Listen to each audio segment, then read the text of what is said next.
அன்பார்ந்த நலம் தரும் ஜோதிடம் சேனல் நண்பர்களே, அனைவருக்கும் வணக்கம்.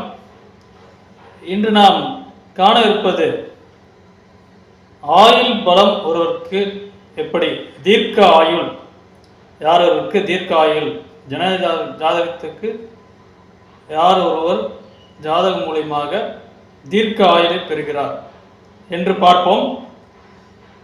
முதலில் ஒருவருக்கு தீர்க்க ஆயுளை கொடுக்கிற கிரகம் நவகிரகத்திலே சனி பகவான், ஆயுள் காரகர் என சொல்லும் சனி பகவான் எந்த அளவுக்கு ஒருவருக்கு ஆட்சி உச்சம் பெற்று வலுத்து நல்ல ஒரு அமைப்பில் கேந்திர திரிகோணத்தில் அமைந்து வலுவான ஒரு அமைப்பில் இருந்து அவர் ஒரு நல்ல ஒரு இடத்தில் அமைந்தால்தான், அவருக்கு பலம் பெற்றிருந்தால்தான் சனி பகவான் தான் ஆயுள் காரகருக்கு என சொல்லப்படும் ஒருவருக்கு தீர்க்க ஆயுள் கொடுக்கிறார்.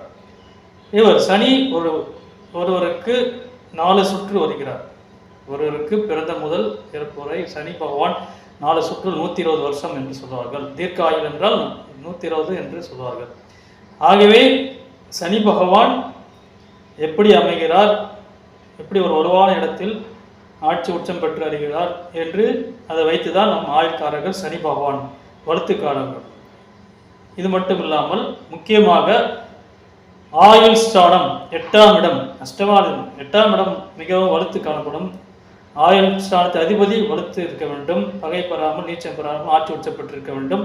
அதே போல் லக்னாதிபதி, அந்த நபர் அவருக்கு என்ன ஆயுசு அந்த லக்னாதிபதியும் வலுத்து காணப்படும். ஆகவே லக்னாதிபதி, லக்னம், ஆயுள் ஸ்தானாதிபதி மற்றும் சனி பகவான் ஆயுள்காரர்கள், இது மூன்றும் வைத்தால் நாம் ஒருவருக்கு தீர்க்க ஆயுளா, முழுமையான தீர்க்க ஆயுள் என்று நாம் கூற வேண்டும்.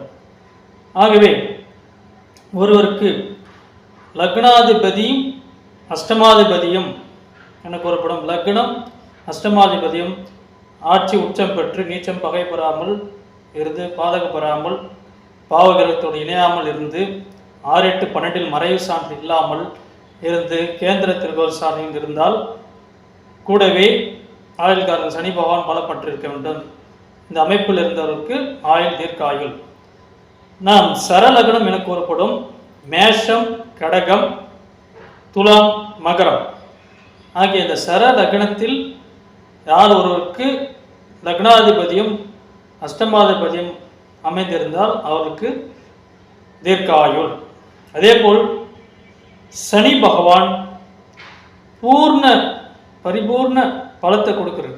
பலன் எங்கே கொடுக்கிறார் பார்த்தீங்கன்னா, கடகம், விருச்சிகம் மற்றும் மீனம், இந்த 3 ராசிகளில் சனி பகவான் நட்சத்திர சார்ந்து இருக்கிறதால், சனியோட நட்சத்திரம் இருக்கிறதால் சனி பகவான் பூர்ண பலத்தை கொடுக்கிறார். ஆகவே பூர்ண பலத்தை கொடுக்கும்போது பூர்ண ஆயுசோட தீர்க்க ஆயுசு கொடுக்கிறார். ஆகவே கடகம், விருச்சிகம், மீனத்தில் யார் அவருக்கு சனி பகவான் அமைகிறாரோ அவருக்கு தீர்க்க ஆயுசு. இது ஒரு விதி சூட்சமம்.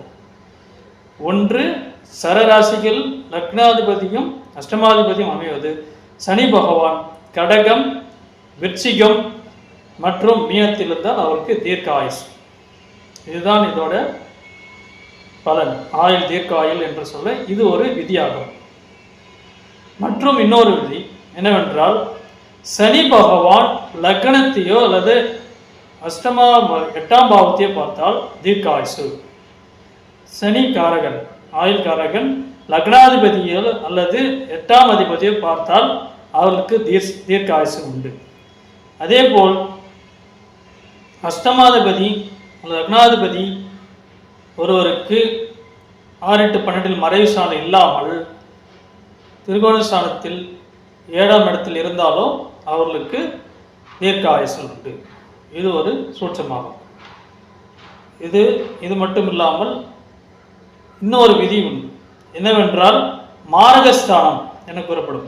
உதாரணமாக சரலக்னத்துக்கு நாம் எடுத்துக்கொள்வோம். மாரகாதிபதி யார் என்றால், சரலக்னத்துக்கு மாரகாதிபதி 2ஆம் பாவம் மற்றும் 7ஆம் பாவம் அதிபதி. ஆகவே அந்த மாரகாதிபதி என கூறப்படும் சரலக்னத்துக்கு நாம் எடுத்துக்கொண்டால் மேஷம், கடகம், துலாம் மற்றும் மகர லக்னக்காரர்களுக்கு 2ஆம் மற்றும் 7ஆம் அதிபதி மாரகாதிபதி என அந்த திசை வரும்போது ஒருவருக்கு ஆயுள் கண்டம் ஏற்படுது.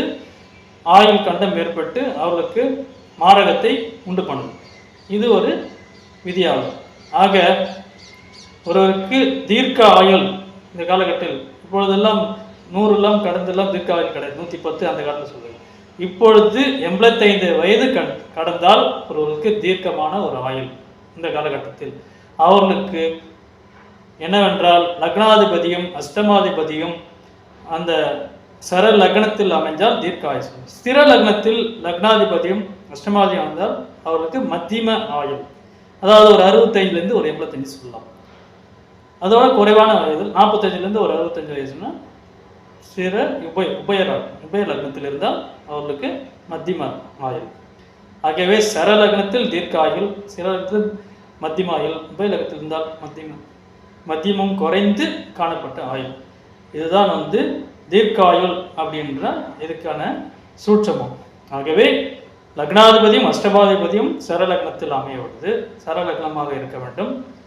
அதே போல் ஒருவருக்கு ஆயுள்காரகன் சனி, நான் சொன்ன மாதிரி கடகம், விருச்சிகம், மீனத்தில் இருக்க வேண்டியது. சனியோட ராசி, சனியோட நட்சத்திர சாதம் பெற்று இருக்குது. சனி ஆட்சி உச்சம் பெற்று பலம் பெற்று நன்கு அமைய வேண்டும். லக்னாதிபதியும் அஷ்டமாதிபதியும் சர லக்னமாக இருக்கிறது தீர்க்க ஆயுள். மாரகாதிபதி திசை நடக்கும்போது அவர்களுக்கு மாரகத்தை உண்டு பண்ணுவாங்க. ஆகவே இதுதான் ஜாதகத்தில் தீர்க்க ஆயுசு யார் ஒருக்கு என்று நிர்ணயிக்கிறது இந்த விதிமுறைகள். நன்றி, வணக்கம்.